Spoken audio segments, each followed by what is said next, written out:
저는 개인적으로 한국인들이 본인의 생존을 위한 소비에 지출하는 돈이 너무 많다. 미래를 위한 투자를 할 수 있는 재원이 많은가? 저는 개인적으로 그렇게 일단 생각을 하지 않게 되었고요. 그러면 본인의 미래를 위한 투자도 할 수 없는데 공동체의 유지보수를 위한 지출을 우리가 과연 할 수 있나?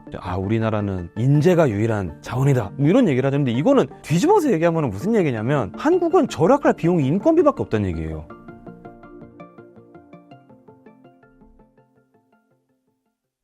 네, 저는 자살하는 대한민국이라는 책을 쓴 김현성 작가이고요. 연세대학교를 졸업하고 투자 분야에서 일을 하다가 지금은 이제 다른 회사를 다니면서 좀 작가 일을 병행을 하고 있습니다. 현재 저출산, 주거비 등 다양한 문제들에 직면한 한국을 자살하는 대한민국이라고 표현하셨습니다. 어떤 의미에서 이렇게 표현하셨나요? 일단은 현재 2024년, 2023년 최근의 대한민국을 설명함에 있어서 우리가 공동체의 소멸이라는 이야기를 많이 하잖아요. 그리고 그 공동체가 물리적으로 없어지고 있다라는 것은 굉장히 낮은 출산율로 우리가 또 표현을 해볼 수가 있고요.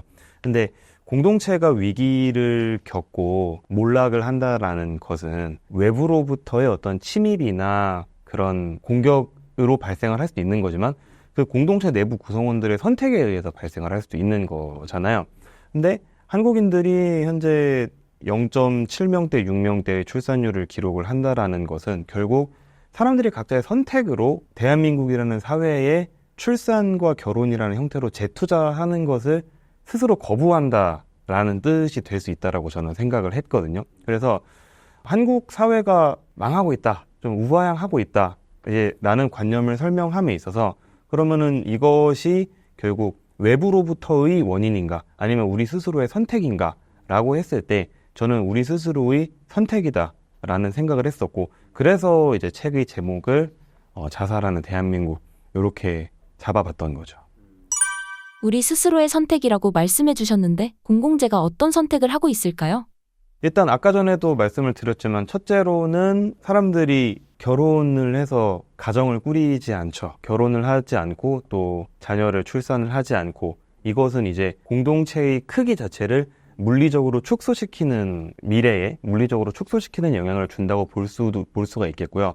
그 다음에 반드시 뭐 결혼이나 출산 같은 물리적인 형태의 그 인간끼리의 결합이 아니라고 할지라도 사람들은 이제 투자를 하잖아요. 그것이 뭐 자기 나라가 됐든 뭐 외국이 됐든 이제 사람들은 금융 투자를 많이 하게 되어 있는데 한국은 요즘에 뭐 개인의 성향이 어떻든 자기 갖고 있는 생각이 어떻든 모두 다 미국 주식에 굉장히 열광을 하고 있는 그런 세상이 되었지 않겠습니까? 그런데 이 미국 주식에 대한 투자, 뭐 서학, 개미, 열풍이라는 것들이 이제 시대가 바뀌어가면서 자본의 이동이 자유화가 되고 뭐 우리도 미국 주식 투자가 옛날보다 훨씬 편해졌잖아요. 그런 인프라의 구축으로 인해서 사람들의 투자 성향이 바뀐 것도 있지만 사람들이 왜 미국 주식에 투자를 하는지를 좀 세세히 들여다보면 다들 이런 얘기를 하시죠. 국장은 안 된다. 국장이 도박판이랑 뭐가 다르냐. 결국 이것들을 다 모아보면 이 나라에 투자하는 건 안 된다라는 마음가짐들이 다 있는 거거든요. 그런 측면에서 살펴봤을 때 반드시 임신, 출산, 결혼이라는 사회적 제도의 결합뿐만 아니라 사람들이 다양한 의사결정을 함에 있어서 한국이라는 선택지, 그러니까 자기 나라에 투자하는 선택지를 배제하고 있다라고 우리는 생각해 볼 수가 있는 거죠. 책에서 한국이 죽어가는 이유를 한국인이 돈이 없어서다라고 적어주셨습니다. 돈이 없다는 게 정확히 어떤 걸 의미하는 걸까요? 그리고 돈이 없는 이유는 무엇 때문인가요?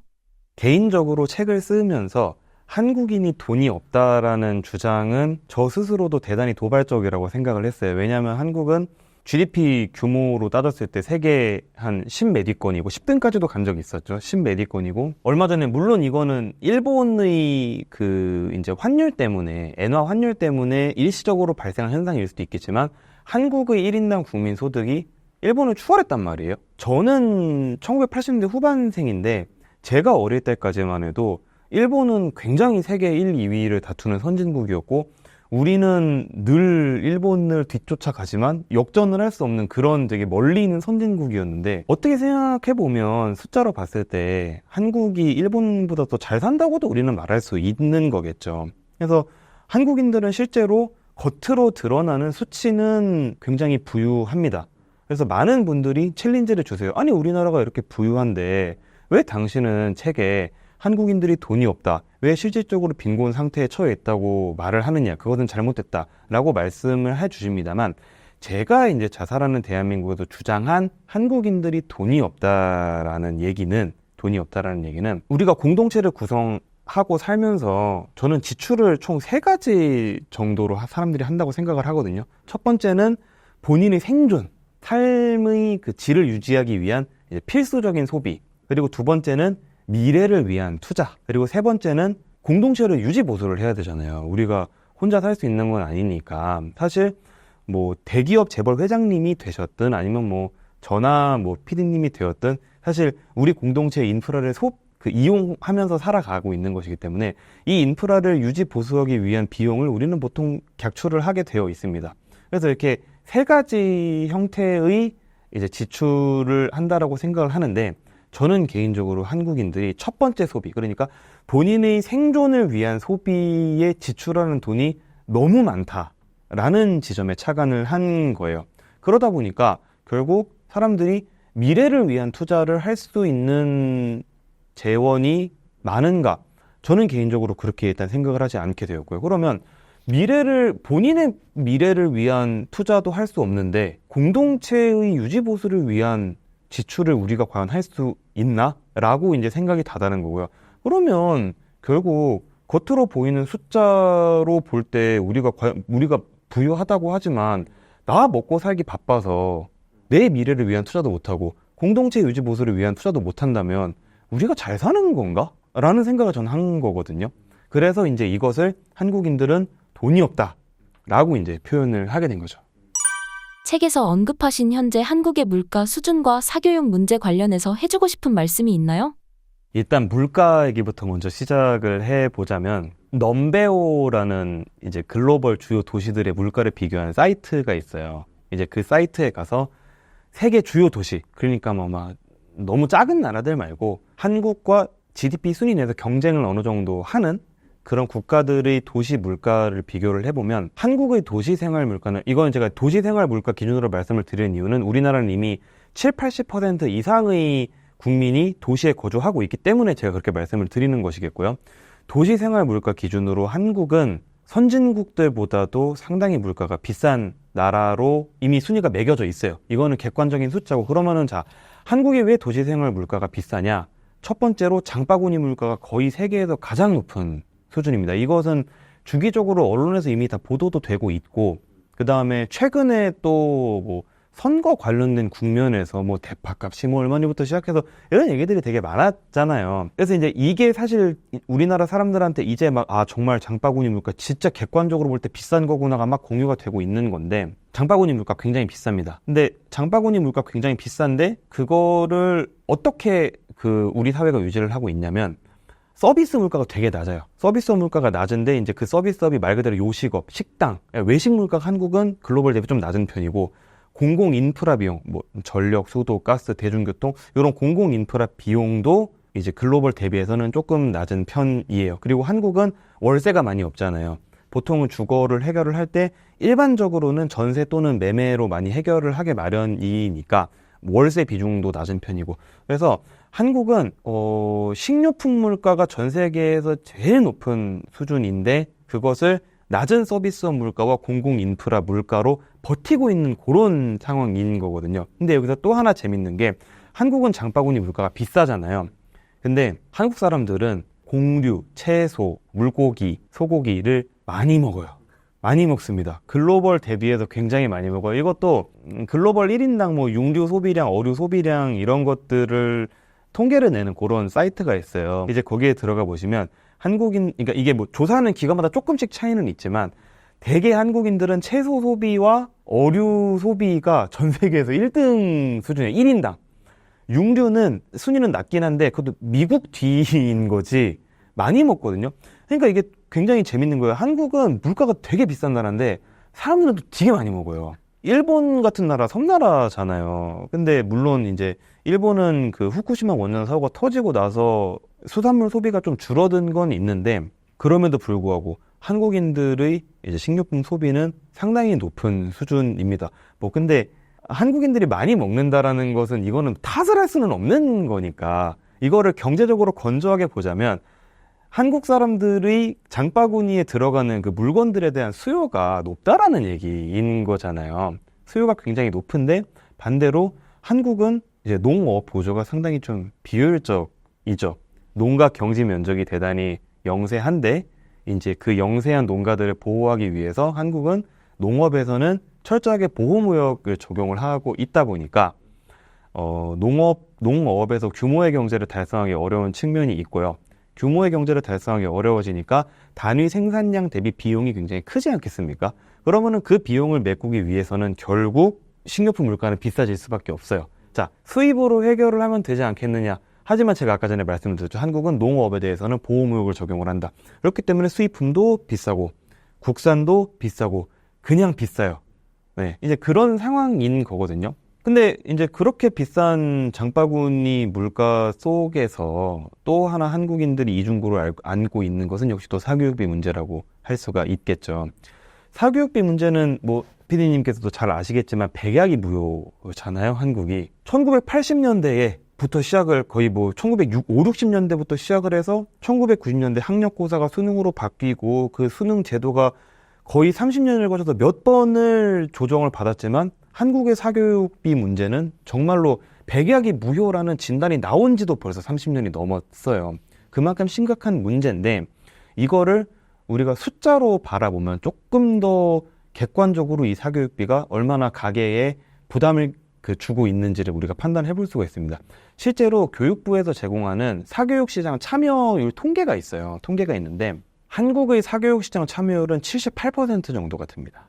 78%. 그러니까 어쨌든 사교육은 뭐 어른이 할 수도 있지만 이제 자녀를 보통 대상으로 하는 거겠죠. 그러니까 건조하게 따지자면은 뭐 결국 자녀가 있는 가구의 78%는 사교육 시장에 적극적으로 참여를 한다는 것인데 여기서 하나 재미있는 숫자랑 비교를 해보자면 한국의 근로소득세 납세율은 60%로 조금 넘어요. 그러니까 나라에 세금을 내는 사람의 비중보다 사교육 시장에 학원비를 지출하는 사람의 비중이 더 높다고도 우리는 볼 수가 있는 거죠. 근데 이제 이거를 교육부의 사교육 시장 참여율 통계를 바라보면 한국의 이제 가령 4인 가구 기준으로 했을 때 중고등학생 자녀가 있는 경우 그리고 그 사람들이 서울 및 수도권에 거주를 하는 경우에 한해서 대략 가처분 소득의 약 한 35%에 38% 정도가 사교육비로 지출이 됩니다.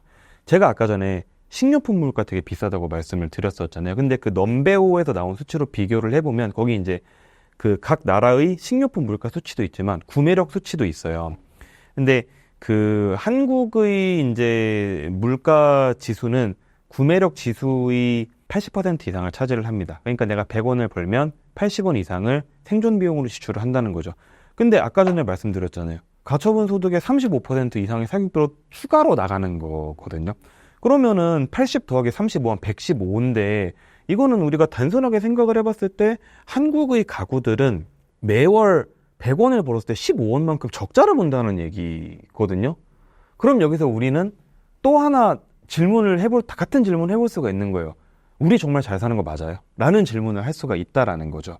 그래서 결국 이 높은 식료품 물가와 이제 사교육비 이 두 가지 문제가 결합이 되어서 근본적으로 한국 공동체에 거주하는 사람들은 본인의 미래를 위한 투자 그리고 본인이 살고 있는 이 공동체를 유지 보수할 수 있는 투자를 할 수 있는 여력이 전혀 없다라고 판단을 하게 되는 겁니다.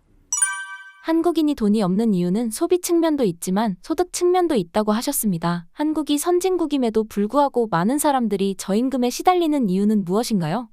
한국인들이 저임금에 시달리는 이유는 일단은 결론부터 말씀드리자면 노동 생산성이 한국이 글로벌 대비해서 많이 낮아요. 근데 우리 공동체는 노동 생산성에 대한 개념을 조금 잘못 받아들이고 있는 게 생산성이라고 하면 얼마나 내가 열심히 일하는가에 대해서 사람들이 생각을 하거든요. 그러니까 이 사람이 10시간을 일했어요. 그러면 생산성이 좋네. 어떤 사람 5시간 말이에요.